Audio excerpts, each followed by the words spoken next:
In my first life, I found the amnesiac heiress of the New York elite and took care of her for 3 years. When she got her memory back, she saw me as a stain on her reputation. She had her men stuff me in a burlap sack and dump me in the East River. In this life, I found her again, and I swore a single hateful vow to absolutely ruin her. 3 years later, when a Manhattan princess recovered her memories and faced the fact that she was now a married mother of 5, she was completely and utterly speechless. The icy water of the river flooded my sinuses, the feeling of suffocation growing more intense by the second. All I could hear was the slap of the waves against the pier, and in the distance, the roar of a motorboat as the men in black sped away. They tied a cinder block to the sack before throwing me in. Their last words echoed in my head. The lady said leaving your body intact was a courtesy. The cold, emotionless voice replayed in my mind. Victoria Vanderholt, you are one heartless bitch. I tried to laugh, but only a gurgling sound escaped my throat. 3 years ago, I found an amnesiac Victoria next to a dumpster. For 3 years, I doted on her, giving her the best of everything I could afford. She was a blank slate, completely dependent on me. She'd wait for me to get home from work with a glass of water and sit with me quietly when I worked late into the night. We fell in love. I treated her like a queen, buying her the best of everything I could manage. I was even saving up for a ring. But 2 weeks ago, she got her memory back. The moment she did, she started looking at me like I was something she'd scraped off her shoe. She told me she was a Vanderholt, one of the wealthiest families in New York. She said our 3 years together were nothing more than a stain she'd acquired while she wasn't herself. She offered me a check to end it. I thought that was it. I never imagined. She'd want me erased completely. No good deed goes unpunished, I guess. I thought, as my consciousness faded, maybe it was for the best. At least I wouldn't have to see her phony face ever again. But just as everything went dark, the suffocating pressure vanished. I snapped my eyes open, squinting against a harsh white light. The smell wasn't the sludge of the river. My lungs filled with clean, easy air. What the hell? Didn't I just get dumped in the river? I felt my clothes. I was in a dry pair of pajamas. My head creaked as I turned to look at the phone on my nightstand. The screen was lit up, the time and date glowing clearly. September 15th, 2022, 7:15 p.m. That was 3 years ago. 3 years. Did I get a do-over? Am I back? I shot up in bed, my heart hammering against my ribs. It wasn't a dream. The date on my phone, the headlines on Google News, even the score from last night's Knicks game. It was all exactly as it was 3 years ago. I was back, reborn 3 years in the past. The initial wave of euphoria was immediately replaced by a bone-deep hatred. I was going to get my revenge. Victoria Vanderholt, you owe me, and in this life, I'm going to make you pay it back 1,000 times over. Taking a deep breath, I walked to the window. The streetlights below cast a yellow glow on the sidewalk. By the community dumpsters at the entrance to my apartment complex in Queens, a young woman was crouched, her back a thin, lonely silhouette. Her dress was stained with grime, her hair a tangled mess. It was Victoria. Last time, my stupid, bleeding heart made me take her home, starting a 3-year charade that ended with me in a sack at the bottom of a river. This time, I was going to use her 3 years of amnesia to absolutely destroy her. Just then, my eyes caught a flyer taped to a lamppost. A hiring notice for an electronics assembly plant in Jersey. I'd heard those places were brutal. 12-hour shifts on your feet. Work so mind-numbing you could fall asleep standing up. Making a Manhattan princess assemble circuit boards. Heh. A cold smirk spread across my face. I grabbed my jacket. As I opened the door, a gust of cool night air washed over me, but I was burning up inside. Every step I took toward her felt like a drumbeat of vengeance. You look cold. Come with me. I walked right up to her and spoke, my voice flat. Right now, she had no memory, no identity. She was starving, and her thin dress offered no protection from the autumn chill. I knew that to her. In this moment, I must have looked like a savior. The wind picked up, and she shivered, pulling her arms around herself. She looked up, revealing a face that was dirty but undeniably exquisite. Her eyelashes were caked with dust, her eyes wide with a lost, terrified confusion. Who are you? Victoria's voice was a fragile, trembling whisper. I didn't answer her question, just repeated what I'd said. You look cold. Come with me. With that, I turned and started walking away. I heard the soft, hesitant patter of footsteps behind me. She was following. I glanced over my shoulder.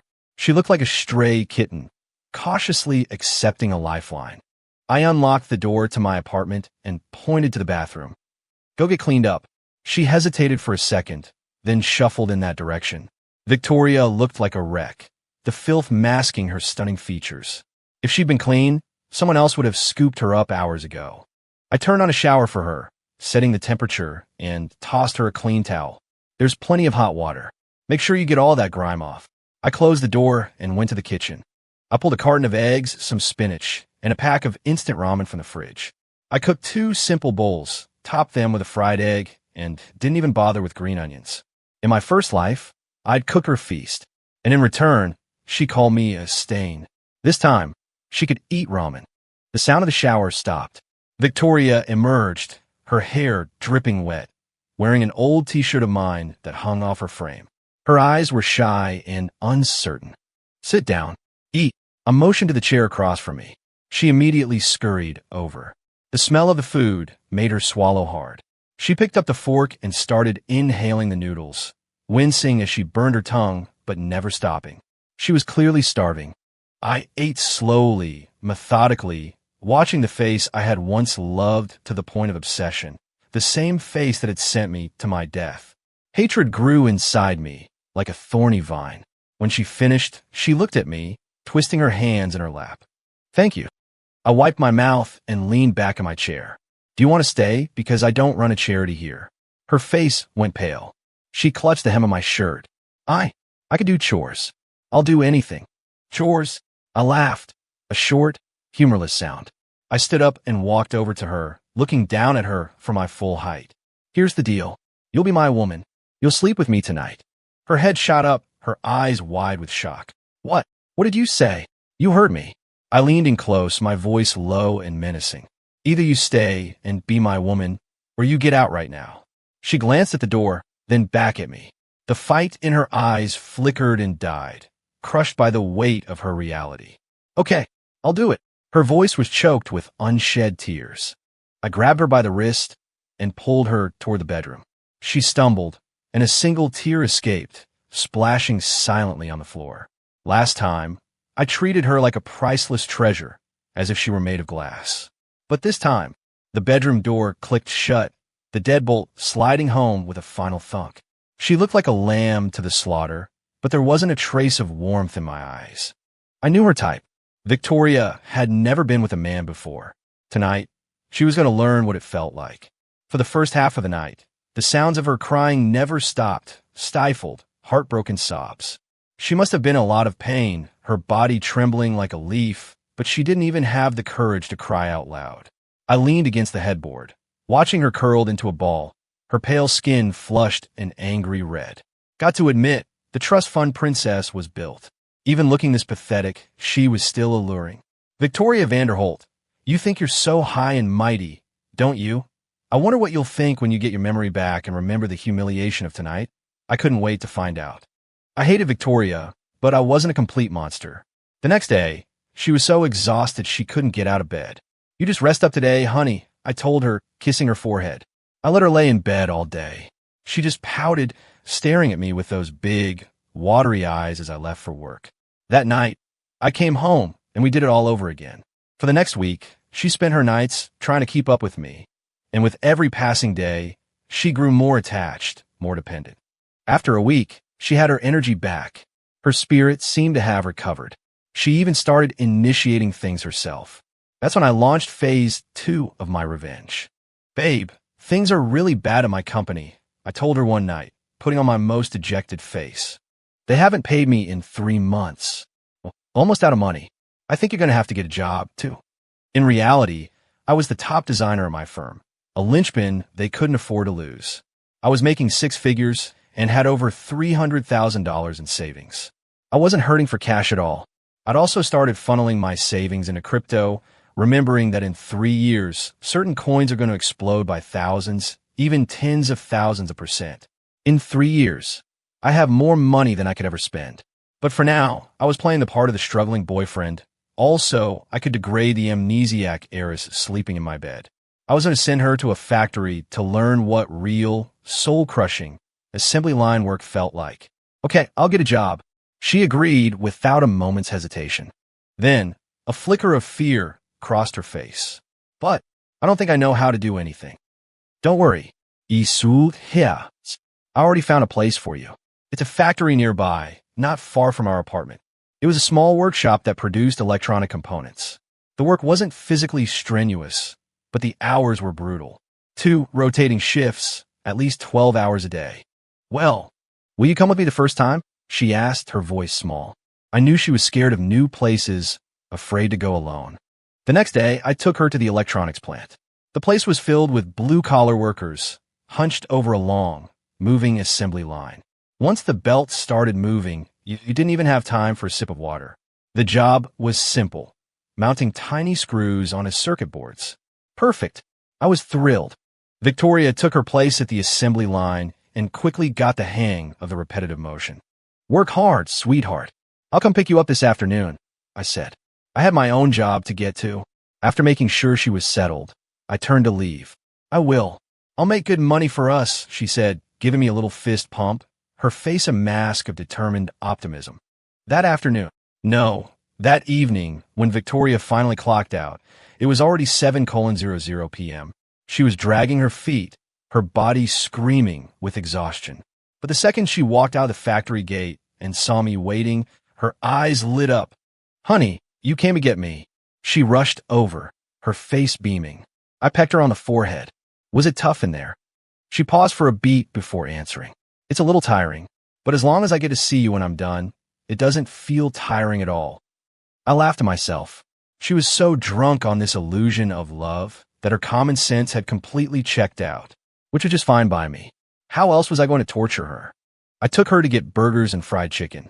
All those empty calories would help her bulk up fast, giving her the stamina she needed for the long hours at the factory. See, I was being so good to her, right?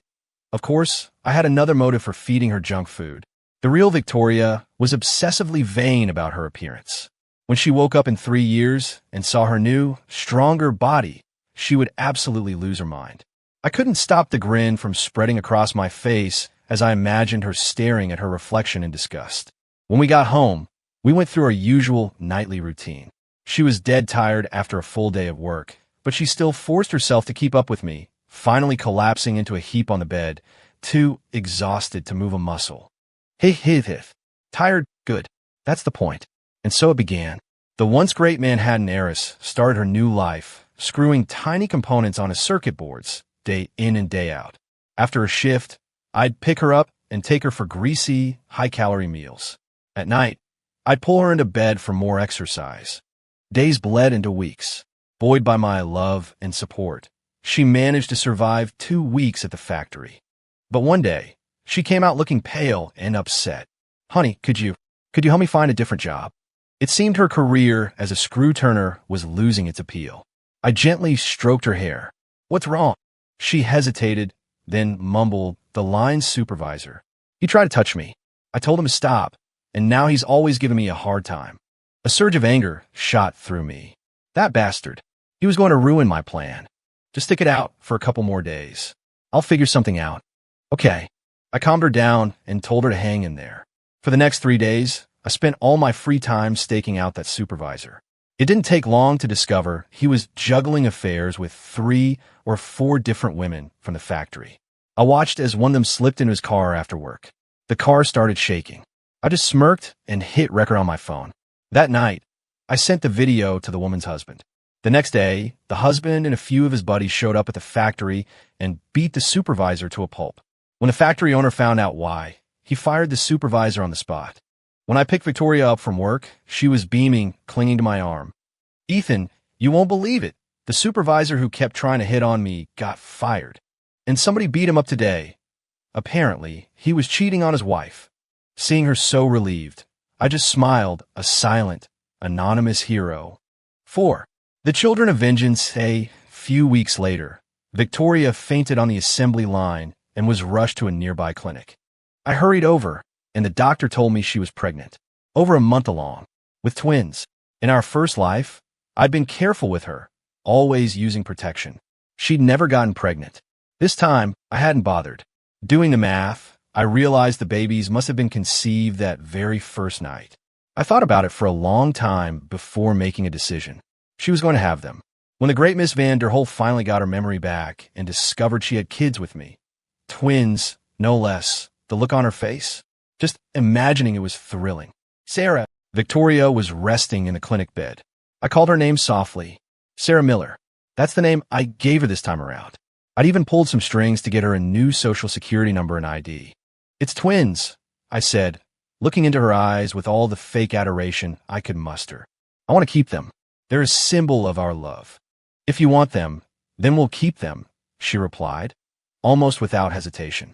Perfect. But just because she was pregnant didn't mean she could stop working. I arranged for her to be transferred to a less demanding position at the factory, one she could do sitting down. Payday came. As I'd requested, the factory paid Victoria in cash. For her first month, she brought home $7,000.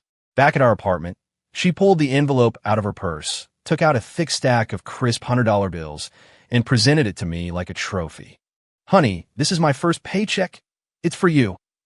Looking at her hands, which were already starting to form calluses, I felt a flicker of something I couldn't afford to feel.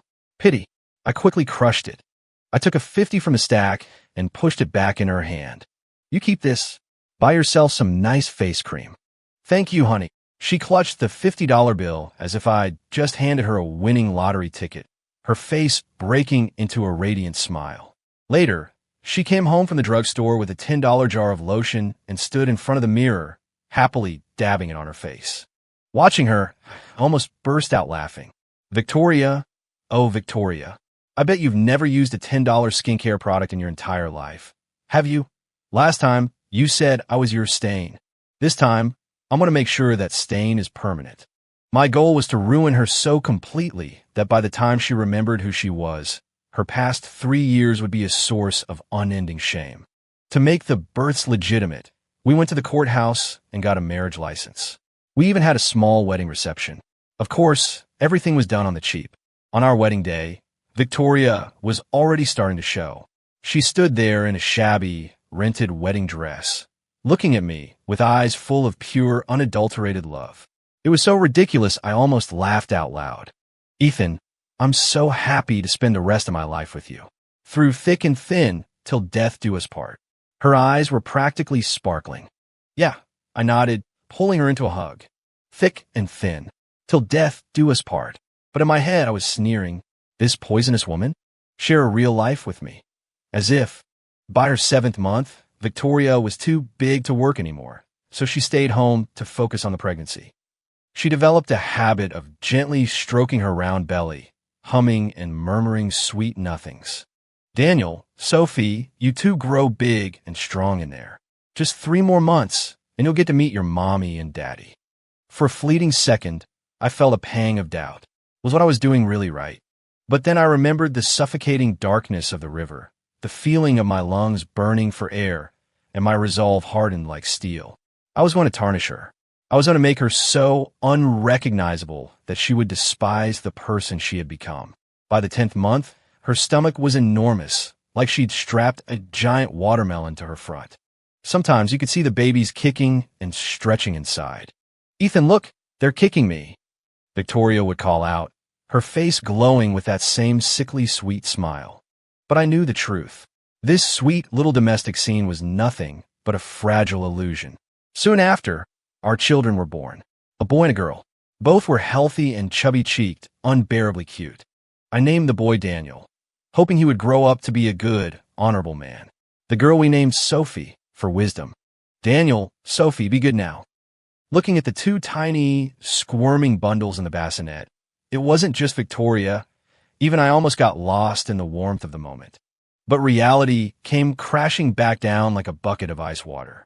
This was the same woman who, to protect her own pristine image, might not hesitate to get rid of her own children if she saw them as part of the stain.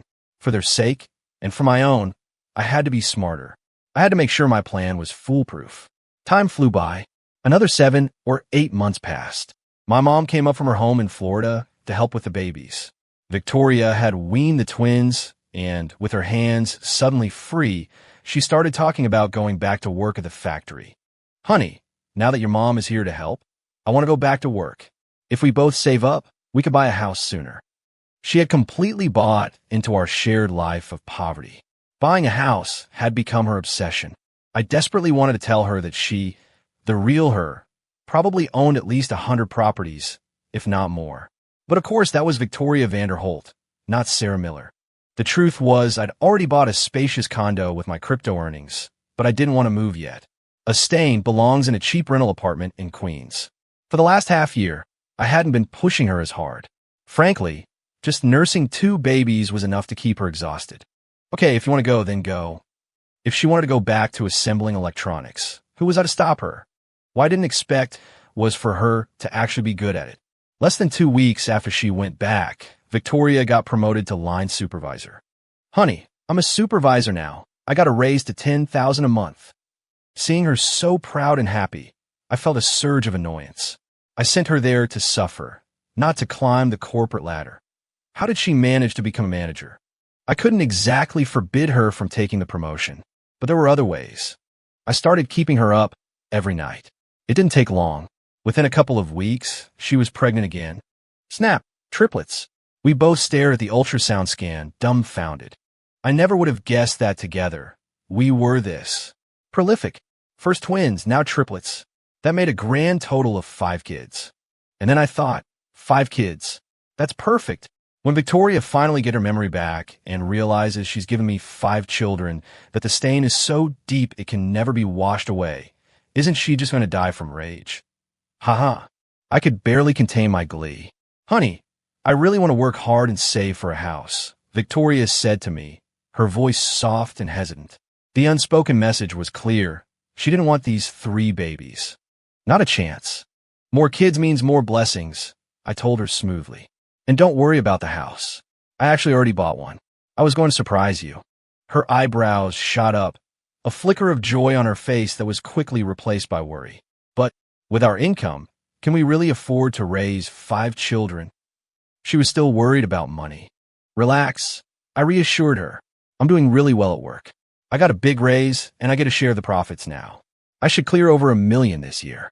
Oh, and remember that crypto I bought a while back? It's up nearly 100 times. It's worth almost $10 million now, and it's probably going to keep climbing. From now on, we're not going to have to worry about money. You just focus on having the babies." I wasn't even telling her the full extent of my wealth. My crypto portfolio was actually worth over 100 million.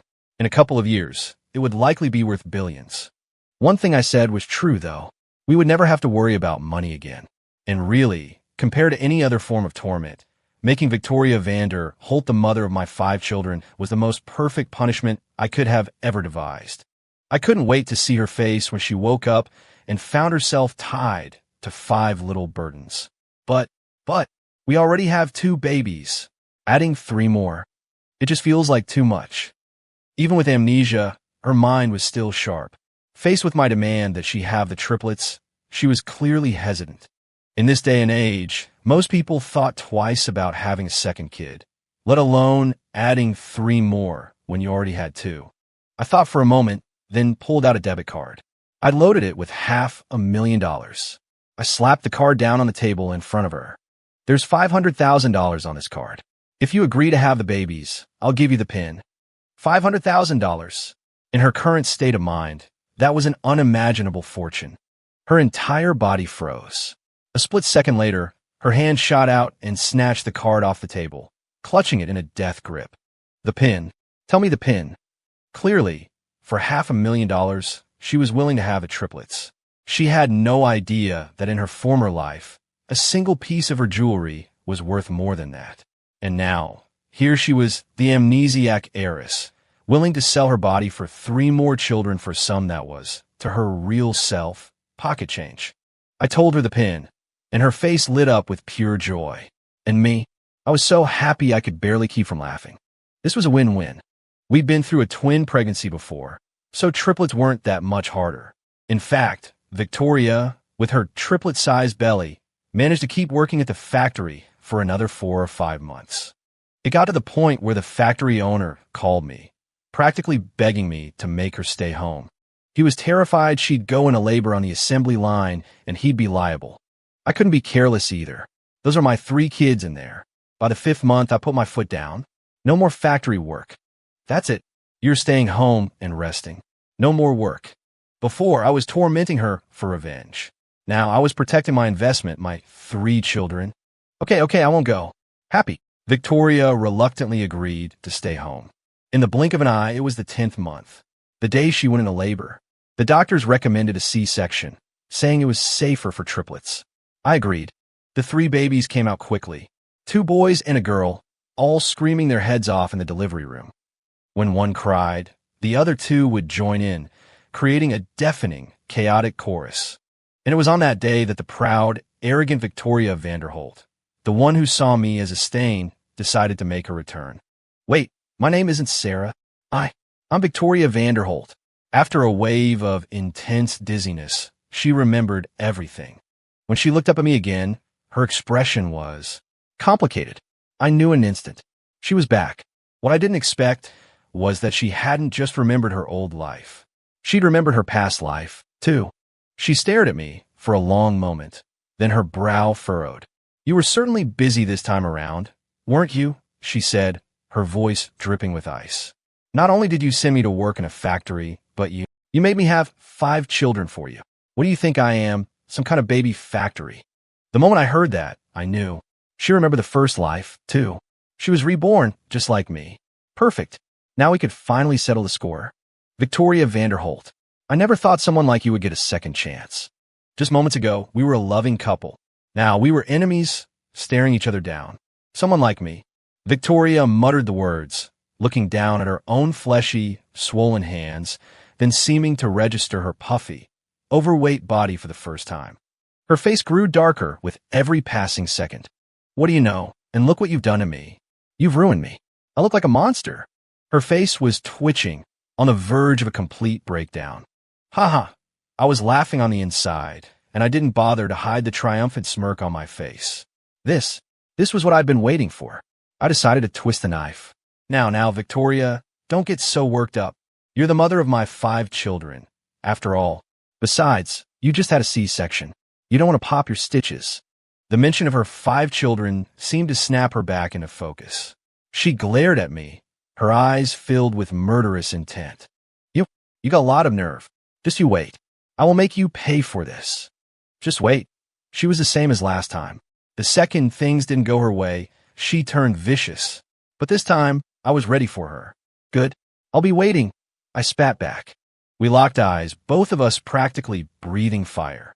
Just then, one of the triplets, who had briefly fallen quiet, started wailing again. Wah! Wah! Like a chain reaction, the other 2 joined in. The combined screaming of 3 infants was enough to give us both a splitting headache. Well, what are you waiting for? Feed them. I snapped, scooping up one of the babies and thrusting him toward her. She shot me a look that could kill, but she dutifully, if angrily, lifted her hospital gown and let the baby nurse. The great Victoria Vanderholt, once so untouchable. Now, she was puffy, exhausted, and forced to breastfeed my children. I felt a wave of pure, unadulterated satisfaction. She hadn't called her wealthy parents yet, but when we were discharged from the hospital, a swarm of reporters was waiting for us at the exit. Miss Vanderholt, as a Manhattan heiress, is it true you've been missing for 3 years and have had 5 children with this man? Miss Vanderholt, you've just given birth, correct? We hear you had twins first and then triplets? The reporters shoved their cameras and microphones in her face, bombarding her with questions. I'd called them, of course. I wanted this story to be public. I wanted the whole world to know about me and our 5 children. That way, she wouldn't dare try to get rid of us quietly. In fact, she'd be forced to accept our existence. She might even have to take us back to the Vanderholt mansion with her. Victoria seemed to realize the reporters were my doing. She didn't answer any of their questions, just turned and gave me another look that was pure daggers. One of the reporters noticed me. Sir, you must be Miss Vanderholt's husband. Can you tell us how you 2 met? Sir, you're quite the man, getting an heiress like her to have 5 of your children. Ha. I could barely suppress my grin. That evening, Victoria's parents showed up at our apartment. "Oh, Victoria, my darling. We've been looking for you for 3 years. We were so worried." Victoria's mother rushed in, fussing over her daughter. But when she saw Daniel and Sophie, who were now toddlers, and then the 3 newborns in their bassinets, her eyes widened. "Wait a minute. Are all of these children yours, Victoria?" Victoria looked like she was on the verge of a total collapse, but she could only nod. "Yes, Mom. They're all your grandchildren." My own mom, who was standing nearby, bristled. "Excuse me, but they call me Grandma. They're your grandchildren." Victoria glanced at my mom, but didn't argue. I knew what she was thinking. She was already planning a custody battle. Fine by me. My wife was Sarah Miller, not Victoria Vanderholt. If she tried to use her real identity to fight me for custody, I had ways of fighting back by going after the Vanderholt family fortune. I knew from my past life that Victoria held a massive number of shares in her family's corporation. The Vanderholt empire was worth hundreds of billions. If they want a custody fight, they'd better be prepared for a fight over their assets, too. Victoria seemed to realize this as well. A day later, she packed up our things and moved me and all 5 kids into the Vanderholt mansion. Unlike last time, however, I now had my own security detail. There was no way she was dumping me in the river this time. "The older 2 can keep your name," she announced as soon as we arrived. "But the triplets will take the Vanderholt name." It was a reasonable demand. I shrugged. Fine by me. After settling the issue of the names, she brought up something else. "And you'll be officially joining the Vanderholt family. We'll need to have a proper wedding." Thanks to her status as a top-tier socialite, the story of her having 5 children had already gone viral. There was no suppressing it. It seemed Victoria was resigned to her fate. She wanted me to marry into her family. My real goal was to get a piece of her fortune. With her money, combined with the billions I had stashed in offshore crypto accounts, I could launch a corporate takeover and crush the Vanderholt empire, ruining her completely. She'd kill me in our last life. Even if she was the mother of my children, I would never give up on my revenge. She had to know that.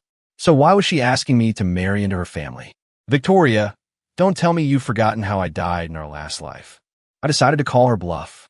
But at my words, she just looked confused. "What? You died in the last life?" From the look on her face, she genuinely didn't know. Something wasn't right. I immediately realized my death in the last life might have been more complicated than I thought. "Don't play dumb, Victoria. It was your security team that threw me in the river. They told me you gave the order." I pressed, watching her face closely. Victoria's brow furrowed even deeper. "I did not." She denied it without a second of hesitation. I never ordered anyone to kill you." Later, after I got my memory back, I thought about our 3 years together, and I realized I couldn't forget you. I couldn't sleep without you there. I regretted it. I even went looking for you. But my assistant told me you'd moved overseas and never wanted to see me again. After that, I was having trouble sleeping, so I took a few too many sleeping pills. When I woke up, I was here. Our memories of the past didn't line up. We both realized at the same time that someone else had been pulling the strings, and that I might have hated the wrong person. Sure enough, after a bit of digging, we found the truth. It had been Victoria's father, conspiring with an illegitimate son he had on the side. He had paid off Victoria's assistant and her entire security detail to get rid of me. The incident where Victoria fell overboard and lost her memory, that was the illegitimate son's doing, too. The revelation that her husband had a secret son sent Victoria's mother into a rage. Luckily, she was the one who really ran the company, and most of the shares were already in Victoria's name. Working together, mother and daughter kicked Victoria's father out of the company and their lives, leaving him with nothing. "So, it seems you hated the wrong person," Victoria said. We were standing on the penthouse balcony, wine glasses in hand, looking out over the glittering lights of the city. She was right. I had spent 3 years consumed by a hatred that was completely misdirected. "But you're not entirely innocent," I replied quietly. If she hadn't treated me like a dirty secret after getting her memory back, if she hadn't pushed me away, none of this would have happened. "Well, you certainly got your revenge," she said, turning to me. "You sent me to work on an assembly line and made me have 5 of your children. Can you forgive me now?" She looked at me, her eyes shining in the moonlight. I realized the anger wasn't there anymore. I reached out, my arm wrapping around her waist as naturally as it had 1,000 times before. I leaned down and captured her lips with mine. Even though the Victoria standing before me was a little heavier, a little softer around the edges, my body still remembered hers. My lips still remembered the taste of her kiss, just as intoxicating as it was 3 years ago.